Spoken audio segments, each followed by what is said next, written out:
Hello student, नमस्कार। KL polytechnic Malhani YouTube channel पे आपका स्वागत है। आज मैं आपको basic of electrical and electronics engineering के विषय सूची के बारे में बताने वाला हूँ। हमें इस बुक में क्या क्या पढ़ना है, कितने चैप्टर हैं, ठीक है। तो ये जो है CS कंप्यूटर साइंस के प्रथम वर्ष के जो छात्र हैं, मतलब सेकेंड सेमेस्टर के, उनके लिए है। तो हम विषय सूची में देखते हैं। इसमें है आपका वैद्युत ऊर्जा का उपयोग। अब यहाँ पे वैद्युत ऊर्जा का उपयोग है, तो वैद्युत ऊर्जा का उपयोग हम कहाँ करते हैं, कैसे करते हैं, या हम ये बोल सकते हैं कि वैद्युत ऊर्जा कितने प्रकार का होता है, ठीक है ना। तो इस लेसन में हम ये टॉपिक पढ़ेंगे। जैसे हो गया आपका कि वैद्युत ऊर्जा की उत्पत्ति कैसे होती है, इसके उपयोग क्या हैं, इसके लाभ क्या हैं, इसकी हानियाँ क्या हैं, और वैद्युत ऊर्जा कितने प्रकार की होती है। तो इस टॉपिक पर हम इस चैप्टर में, अध्याय में डिस्कस करेंगे, ठीक है। और अगला आपका अध्याय है मोल विद्युत मात्राएं।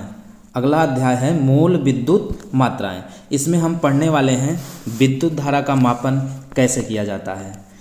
अर्थात इसमें वैद्युत धारा हो गया, वोल्टता हो गया, ऊर्जा हो गया, शक्ति हो गया, इनका मापन हम कैसे करेंगे। कौन से इंस्ट्रूमेंट यानी कि कौन सा ऐसा उपयंत्र है जिसके द्वारा हम विद्युत धारा या वोल्टता या ऊर्जा या शक्ति को हम मेजर कर सकते हैं, ठीक है ना। जैसे अभी आपका होता है एमीटर। एमीटर क्या करता है? एमीटर करता है करंट को क्या करता है? करंट को मेजर करता है। वोल्ट मीटर क्या करता है? वोल्ट को क्या करता है? वोल्ट मीटर क्या करता है? वोल्टता को क्या करता है? मेजर करता है। तो ये सब चीज़ें हम इस अध्याय में पढ़ेंगे। ये सब टॉपिक हमारे इस अध्याय में पढ़ाया जाएगा, ठीक है ना। अगला अध्याय है तीसरा, AC का मूल सिद्धांत। अब यहाँ पे AC अल्टरनेटिव करंट, इसका मूल सिद्धांत क्या है, ठीक है ना। इसके मूल सिद्धांत में हम ये पढ़ेंगे कि जैसे लेंज का नियम क्या होता है, ठीक है। लेंज के नियम के अनुसार AC करंट के बारे में पढ़ेंगे, ठीक है, और फ्लेमिंग के नियम के बारे में पढ़ेंगे। और आपका यहाँ पे है पावर फैक्टर, रेजिस्टेंस हो गया, कैपेसिटेंस हो गया। तो इन सब के बारे में हम इस अध्याय में डिस्कस करेंगे, ठीक है ना। और अगला अध्याय है आपका, अगला है चौथा अभ्यास है आपका ट्रांसफार्मर। अब हम यहाँ पे फोर्थ लेसन में हम ये डिस्कस करेंगे, तो जो करेंगे जो ट्रांसफार्मर होता है, ट्रांसफार्मर का सिद्धांत क्या होता है, इसकी बनावट क्या होती है, ठीक है, इनकी हानियाँ क्या होती हैं, इनकी रेटिंग क्या होती है, ट्रांसफार्मर का परीक्षण कैसे किया जाता है। कहने का मतलब जब हम ट्रांसफार्मर जब जल जाता है, तो जब हम ट्रांसफार्मर को अपने क्या करते हैं, पोल पे इंस्टॉलेशन करते हैं, उसका पोल पे जो है उसको हम लगाते हैं, ठीक है ना।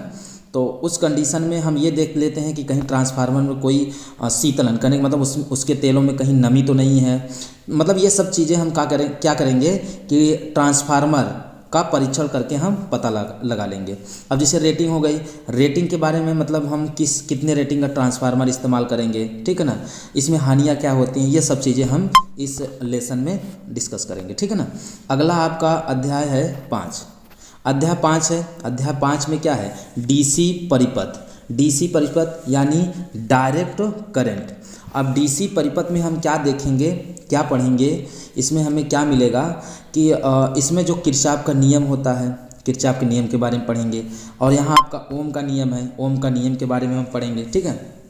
और इसी चैप्टर में आपको ये पढ़ाया जाएगा कि जो नॉर्टन थ्योरम होता है, ठीक है ना, थेओनिन थ्योरम होता है, ये सब टॉपिक क्या है, इसी अध्याय में हम लोग पढ़ेंगे, इसी अध्याय में उसका अध्ययन करेंगे, ठीक है ना। जैसे वाट क्या होता है, ठीक है, मेगावाट क्या होता है, जैसे आप लोग देखे होंगे कि 15 वाट का, 10 वाट का, 9 वाट का। तो ये सब चीज़ें हम इस अध्याय में पढ़ने वाले हैं, इस अध्याय में डिस्कस करने वाले हैं। अगला है अध्याय हमारा, छठा अध्याय है बेसिक इलेक्ट्रॉनिक्स, ठीक है। जैसा कि आप लोग देख रहे हैं ये बेसिक इलेक्ट्रॉनिक्स, इसमें जो इलेक्ट्रॉनिक्स से रिलेटेड जितनी भी युक्तियां होती हैं, जो मेन युक्तियां हैं, जैसे आपका हो गया डायोड हो गया, ट्रांजिस्टर हो गया, बीजेटी हो गया, BJT bipolar junction transistor, FET हो गया, और जितने भी हमारे जो है इलेक्ट्रॉनिक्स के क्षेत्र में जो भी युक्तियाँ इस्तेमाल की जाती हैं, उन सभी के बारे में हम इस अध्याय में हम क्या करेंगे, डिस्कस करेंगे। ठीक है, जैसे अब क्या हो गया, ट्रांजिस्टर जो होता है NPN होता है, ठीक है ना, NPN, ठीक है ना, एक होता है PNP। तो इसमें हम धारा कैसे प्रवाहित कर सकते हैं, और इनका जो है हम कहने का मतलब है हम इसे बोल सकते हैं कि इसमें कितने जो है, जैसे एमीटर होता है, बेस होता है, कलेक्टर होता है, तो इनके जो भी प्रकार हैं उसके बारे में हम इस चैप्टर में क्या करेंगे, इनका जो है अध्ययन करेंगे। ठीक है ना। तो आप लोग, आज मैंने आपको बताया कि हम इस बुक में हम क्या क्या पढ़ने वाले हैं। ठीक है ना।